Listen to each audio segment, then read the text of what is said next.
If you've been around this space for a while, you'll know that some of the biggest shifts in crypto don't arrive with fireworks. They arrive quietly, almost boringly. A small exchange notice, a new trading pair, a new line in a changelog.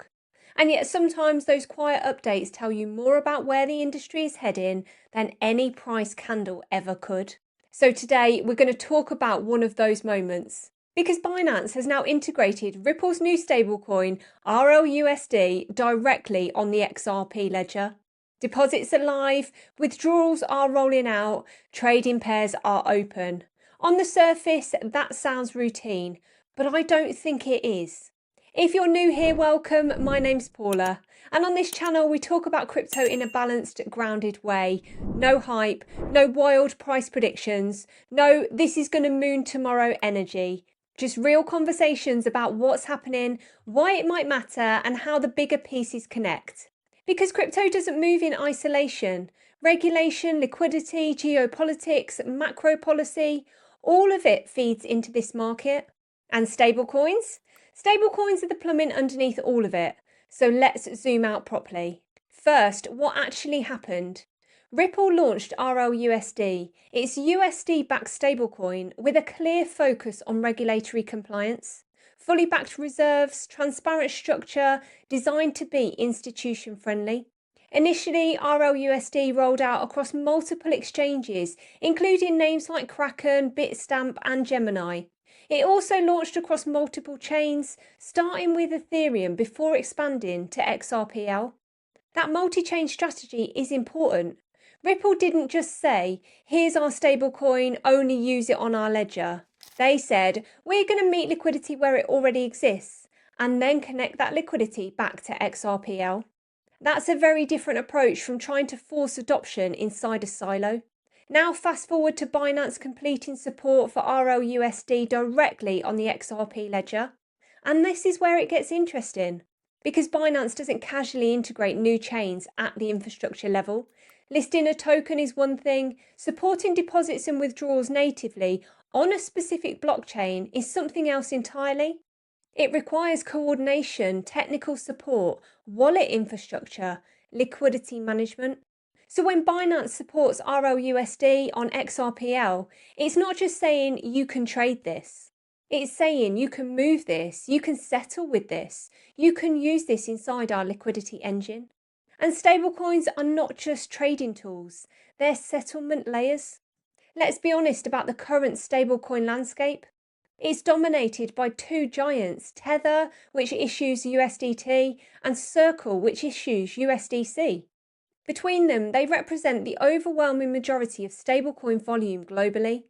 USDT dominates offshore liquidity in emerging markets. USDC has leaned into compliance narratives, institutional partnerships, and US regulatory alignment. So the question becomes, where does RLUSD fit into that? Ripple's angle seems clear. Position RLUSD as a regulated, institution-ready stablecoin that integrates tightly with cross-border settlement systems and on-chain liquidity corridors. And if you've followed Ripple's strategy over the past few years, that makes sense. Ripple has always positioned itself closer to institutional finance than retail speculation, cross-border payments, banking relationships, settlement rails. So RLUSD is not just another stablecoin, it's part of a bigger strategic picture. Now let's bring Binance back into this. Binance is the largest exchange in the world by trading volume.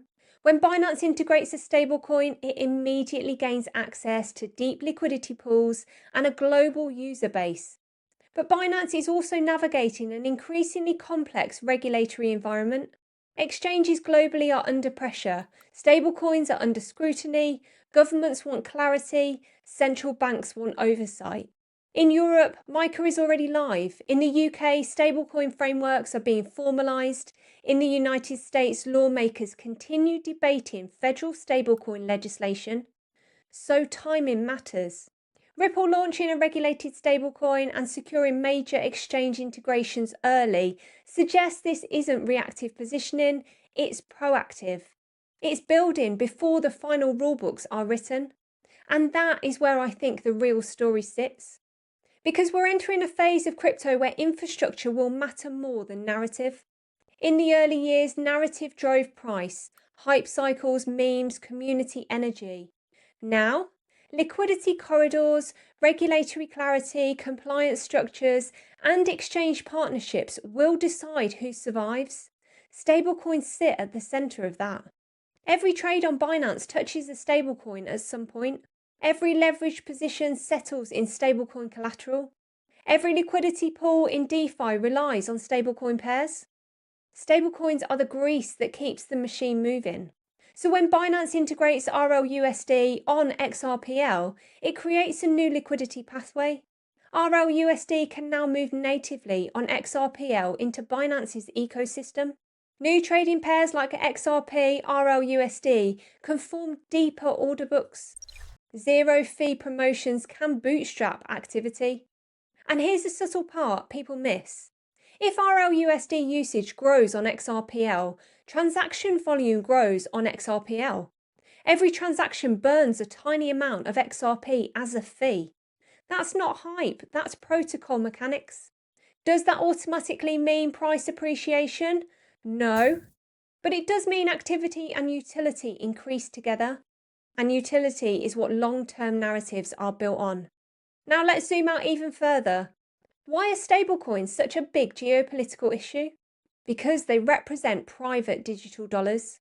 When someone holds USDT or USDC, they are effectively holding a digital representation of USD outside traditional banking. Governments care about that. Central banks care about that. That's why we're seeing increased scrutiny and frameworks globally. Some countries are exploring CBDCs, others are tightening rules around private stablecoin issuers. So RLUSD launching in this climate isn't random.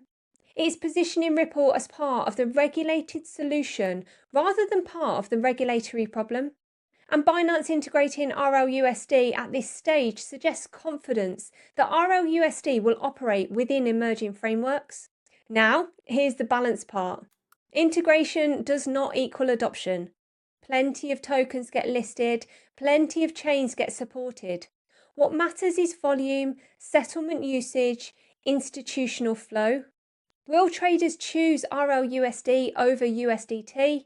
Will institutions choose it over USDC? Will liquidity providers create deep pools around XRP, RLUSD? That remains to be seen, because stablecoin dominance is not easy to break. USDT built its position over years of aggressive exchange integration and offshore liquidity. USDC built its narrative around compliance and transparency. RLUSD is entering a competitive battlefield, but it has one advantage: integration strategy. Ethereum first to tap into DeFi liquidity, XRPL next to strengthen Ripple's own ecosystem. Major exchanges early to ensure immediate access to trading volume. That's structured expansion. And structured expansion is different from speculative launches. Now let me connect this to something bigger. We are seeing a shift in how crypto infrastructure is being built. It's no longer just about decentralization versus centralization. It's about interoperability. Chains need bridges, liquidity needs pathways, stablecoins need to move across ecosystems seamlessly. And Binance sits at the crossroads of those flows. If Binance supports RLUSD on XRPL today, what does that look like 6 months from now? Does RLUSD become collateral in margin products? Does it enter Binance Earn programs? Does it gain futures market exposure? Those are the developments that actually change market dynamics, not headlines, not Twitter threads. Infrastructure depth. And here's where I want to talk to you honestly as a retail investor. Trading crypto as a retail investor is hard. There can often feel like there's these barriers to this wealth that people are talking about making. It feels lonely and overwhelming. And that is why we set up the Crypto Wolf Pack. And we break these topics down further on the UK Crypto Podcast. So if you want to know the exact strategies we use in the Crypto Wolf Pack to make money in both the bull market and the bear market, we've made a completely free course for you. The link is in the description below. Because understanding infrastructure like this helps you to think long term, instead of reacting emotionally to short term price moves. Now, back to the bigger picture. Binance integrating RLUSD also signals something about industry alignment. There was a period where exchanges and projects felt fragmented, competitive, isolated. Now we're seeing cooperation. Ripple builds a stablecoin, Binance integrates it. Multiple exchanges list it. Multi-chain functionality expands it. That's ecosystem building. And ecosystems are harder to destroy than isolated projects. Let's also consider liquidity migration patterns. If regulatory clarity in the US tightens around stablecoins, liquidity may concentrate into those with stronger compliance narratives. If Europe continues enforcing MiCA strictly, exchanges may prioritise stablecoins that align cleanly with reserve transparency requirements. If cross-border payment rails integrate more deeply with blockchain settlement, stablecoins connected to those rails gain relevance. So RLUSD is not launching into a vacuum. It's launching into a world where stablecoins are being filtered by regulatory alignment. And Binance is not operating in a vacuum either. Every integration choice an exchange makes today is influenced by tomorrow's compliance environment. That's why this feels strategic rather than opportunistic. Now, will this move XRP tomorrow? Probably not dramatically, but that's not the point. The point is that infrastructure moves often precede liquidity shifts. Liquidity shifts precede narrative shifts. Narrative shifts precede price shifts. In that order. If RLUSD builds meaningful volume, if XRPL activity increases, if Binance deepens support, then we can start talking about structural change. Until then, it's positioning. And positioning matters because markets reward preparation. Let's end this with the most important question. Is this a revolution? No. Is it relevant? Also no. But it is a building block. And crypto is entering an era where the projects that survive won't be the loudest, they'll be the most integrated, the most compliant, the most interoperable, and the most liquid. So keep watching the plumbing, because that's where the real shifts happen. If you found this helpful, make sure you like the video and subscribe to the channel. It really helps the channel grow and it helps me keep bringing you balanced, well-researched breakdowns like this. Drop your thoughts in the comments. Do you think RLUSD becomes a serious competitor to USDT and USDC? Or does stablecoin dominance remain locked where it is? As always, thank you so much for watching and I'll see you in the next one.